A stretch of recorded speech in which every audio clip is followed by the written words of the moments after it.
कक्षा 10 सामाजिक विज्ञान के मोस्ट इंपोर्टेंट प्रश्न बोर्ड एग्जाम देने जा रहे बच्चों के लिए तो बहुत ही इंपॉर्टेंट है।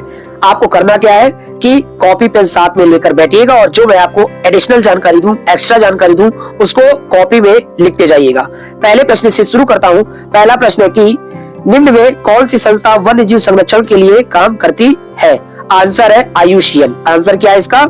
आयुषियन। इसका फुल फॉर्म क्या होता है बेटा? International union for conservation of nature. International union for conservation of nature. इसकी स्थापना कब हुई थी? 1948 में हुई थी। इसका मुख्यालय कहाँ पे है बेटा? तो इसका मुख्यालय है स्विट्जरलैंड में, ग्लैंड स्विट्जरलैंड में। ठीक है, अब बात कर लेते हैं डब्ल्यूटीओ की। डब्ल्यूटीओ का फुल फॉर्म क्या होता है? World trade organisation. क्या होता है? World trade organisation. इसकी स्थापना विकसित देशों के द्वारा की गई थी और इसकी स्थापना का श्रेय विकसित देशों को जाता है। इसका काम क्या है? तो विश्व व्यापार को सरल बनाना। ठीक है, और इसका मुख्यालय और स्थापना वर्ष आपको कमेंट करना है। बात कर लेते हैं यूएनडीपी की। यूएनडीपी का फुल फॉर्म होता है united nation development programme. United nation development programme. बेटा आपने मानव विकास रिपोर्ट के बारे में पढ़ा होगा, तो ये संस्था यही जारी करती है, रिपोर्ट यही जारी करती है, UNDP, united nation development programme. ठीक है, अच्छा, इसके विकास मापने के पैमाने क्या है? तो बेटा शिक्षा, स्वास्थ्य यानी हेल्थ और प्रति व्यक्ति आय, पर कैपिटा इनकम। इस क्वेश्चन से आपको इतनी जानकारी मिली। इसी प्रकार की जानकारी आपको आगे भी मिलेगी। बढ़ते हैं अगले क्वेश्चन की तरफ। अगला क्वेश्चन है कि हीराकुंड परियोजना किस नदी बेसिन में स्थित है? आंसर है महानदी पे स्थित है। ये क्वेश्चन आपसे ऐसे भी पूछ सकता है कि हीराकुंड बांध किस नदी पे स्थित है? तो इसका भी आंसर क्या हो जाएगा? महानदी हो जाएगा। ठीक है बेटा, याद रखिएगा, ये आपके लिए मैप वाले क्वेश्चन के लिए इंपॉर्टेंट है। ठीक है, आप इसको मैप पे भी लोकेट कर लीजिएगा, हमने एक वीडियो बना दिया है, आप उसको देख लीजिएगा। ठीक है, चलिए अगले क्वेश्चन की तरफ बढ़ते हैं। अगला क्वेश्चन है कि अचानक बाढ़ के लिए कुख्यात दामोदर नदी किस राज्य का शोक कहा जाता है? आंसर है बंगाल का शोक किसे कहा जाता है? दामोदर नदी को कहा जाता है। बिहार का शोक किसे कहा जाता है? कोसी नदी को कहा जाता है। बेटा मैंने इसको यहाँ पे लिख दिया है, आप इसका स्क्रीनशॉट ले लीजिए। ठीक है, महानदी को किसका शोक कहा जाता है? उड़ीसा का शोक।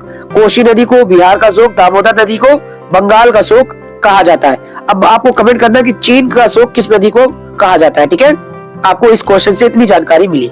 अगला प्रश्न मोस्ट इंपोर्टेंट प्रश्न है मैप के पॉइंट ऑफ व्यू से और एमसीक्यू के पॉइंट ऑफ व्यू से। चलिए, सरदार सरोवर बांध किस नदी पर बनाया गया है? सरदार सरोवर बांध किस नदी पर बनाया गया है? आंसर है बेटा नर्मदा नदी।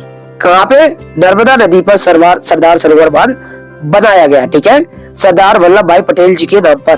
ठीक है, और सरदार वल्लभ भाई पटेल कौन थे? तो बेटा सरदार वल्लभ भाई पटेल जी भारत के पहले गृह मंत्री थे और इन्होंने भारतीय रियासतों का एकीकरण किया था। ठीक है, चलिए अगले क्वेश्चन की तरफ बढ़ते हैं कि आयुषियन संस्था द्वारा संकटग्रस्त और विलुप्त जीवों के संबंध में जारी सूची क्या कहलाती है? बेटा पहले नंबर क्वेश्चन पे हमने आपको बताया था, उसको हम लोग रेड सूची बोलते हैं। क्या बोलते हैं? रेड डाटा बुक बोलते हैं या रेड सूची बोलते हैं। आयुषियन का हमने वहां पे आपको फुल फॉर्म भी बताया था। क्या होता है इसका फुल फॉर्म?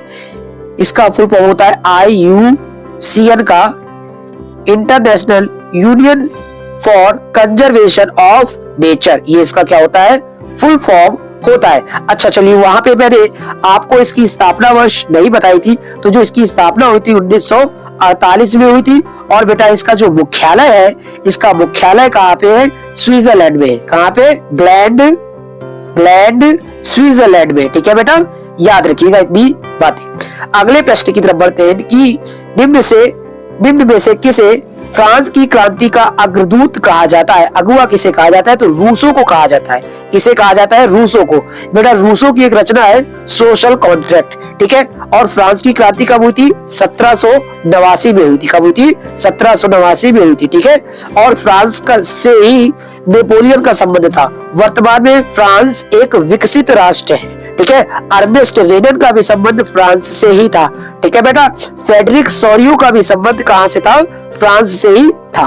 अब बात कर लेते हैं बिस्मार्क की। तो बिस्मार्क, ऑटो और बिस्मार्क ने जर्मनी का एकीकरण किया था। नेकर बेटा ये अर्थशास्त्री थे। नेपोलियन बोनापार्ट का बताया हमने, तो फ्रांस की फ्रांस का एक प्रकार से सेनापति था, ठीक है, और अब तक के इतिहास में सबसे महान सेनापतियों में एक, और इसका संबंध किस देश से था, तो फ्रांस से था। इतनी जानकारी आपको इस क्वेश्चन से मिली, आप इन सभी जानकारी को नोट कर लीजिएगा। मोस्ट इंपोर्टेंट प्रश्न है आपके लिए कि संयुक्त वन प्रबंधन कार्यक्रम जिसकी शुरुआत 1988 में हुई थी, औपचारिक रूप से सबसे पहले किस राज्य में शुरू किया गया था? आंसर है उड़ीसा। आंसर क्या है? उड़ीसा, ठीक है। अगले क्वेश्चन की तरफ बढ़ते हैं।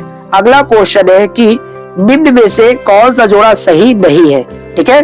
तो चिपको आंदोलन उत्तराखंड में चलाया गया था 1993 में, ठीक है, बिल्कुल सही है। सुंदरलाल बहुगुणा, ये बिल्कुल सही है। भैरव देव डाकू अभ्यारण्य राजस्थान में है, ये भी बिल्कुल सही है। साइलेंट वैली आंदोलन केरल में चलाया गया था, ये भी सही है। अपिक्को आंदोलन, बेटा तो अपिक्को आंदोलन जो आपका तमिलनाडु में नहीं चलाया गया था, ये कर्नाटक में चला था। और अपिक्को का मतलब ही क्या होता है? चिपको। ये कन्नड़ भाषा का शब्द है, याद रखिएगा। तो कौन सा सही नहीं है? तो इसका आंसर क्या हो जाएगा? अपिक्को आंदोलन तमिलनाडु नहीं, ये कहाँ पे है? कर्नाटक में, याद रखिएगा। ओके, कर्नाटक में है, ठीक है। और ये पूरी बातें आप याद रखिएगा, ठीक है। इसका स्क्रीनशॉट ले लीजिए। अगला प्रश्न आपको दिख रहा होगा कि सविनय अवज्ञा आंदोलन सिविल डिसओबीडियंस मूवमेंट की शुरुआत किस महत्वपूर्ण घटना के साथ हुई थी? तो रॉलेट एक्ट नहीं, ये तो 1919 में आया था। साइमन कमीशन नहीं, 1928 में आया था, ठीक है। नमन कानून तोड़कर, बिल्कुल सही है, ठीक है, 1930 में, ठीक है, 6 अप्रैल 1930। जलियांवाला बाग हत्याकांड कब हुआ था? 13 अप्रैल 1919 को हुआ था। तो क्या पूछ रहा है? सविनय अवज्ञा आंदोलन की शुरुआत किस महत्वपूर्ण घटना के साथ हुई थी?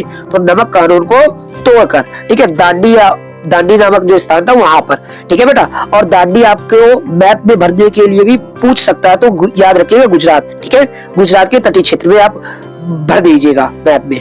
अगला क्वेश्चन है कि हिंद स्वराज पुस्तक के लेखक है, तो इसका आंसर है महात्मा गांधी, ठीक है। इनका नारा क्या था? करो या मरो, डू और डाई। अब महात्मा गांधी जी के द्वारा चलाए गए सभी आंदोलन को ध्यान सुनिए। 1917 में चंपारण, 1918 में खेड़ा, 1918 में खेड़ा, 1920 में कौन सा? असहयोग आंदोलन, 1930 में सविनय अवज्ञा और दांडी यात्रा, और 1942 में भारत छोड़ो आंदोलन, 1942 में भारत छोड़ो आंदोलन, ठीक है। भारत कब आए थे? 1915 में, ठीक है। और पुस्तक का नाम क्या है? हिंद स्वराज, ठीक है। इतनी जानकारी आपको मिल गई। बाल गंगाधर तिलक, स्वराज मेरा जन्मसिद्ध अधिकार है, इसको मैं लेकर रहूंगा, ये किसका कथन था? बाल गंगाधर तिलक। अभी आपको हमने बताया सरदार वल्लभ भाई पटेल जी का। सरदार सरोवर बांध कहाँ पे है? तो गुजरात में। किस नदी पर है? कमेंट करके बताइएगा। नेताजी सुभाष चंद्र बोस, आपने पता था, फॉरवर्ड ब्लॉक का पुनर्गठन किया, फॉरवर्ड ब्लॉक की स्थापना की, जय हिंद का नारा इनका ही है, ठीक है। तुम मुझे खून दो मैं तुमको आजादी दूंगा, ये भी नारा किसका है? नेताजी सुभाष चंद्र बोस जी का है, ठीक है, याद रखिएगा। आखिरी प्रश्न है, और ये प्रश्न है कि सामाजिक उपबंध सोशल कॉन्ट्रैक्ट नामक पुस्तक किसकी है? तो इसका आंसर है रूसो, ठीक है। रूसो जिन्हें जो फ्रांस के सबसे बड़े दार्शनिक है। मॉन्टेस्क्यू ने क्या दिया था? शक्ति पृथक्करण का सिद्धांत दिया था। नेकर कौन थे? अर्थशास्त्री थे फ्रांसीसी क्रांति के दौरान। और दिदरो भी क्या है? एक दार्शनिक है। इस प्रकार से आपके 11 महत्वपूर्ण प्रश्न समाप्त हो गए। वीडियो अच्छा लगा हो वीडियो को शेयर कीजिएगा और चैनल को सब्सक्राइब कीजिएगा। मिलते हैं आपसे नेक्स्ट वीडियो में। जय हिंद, वंदे मातरम।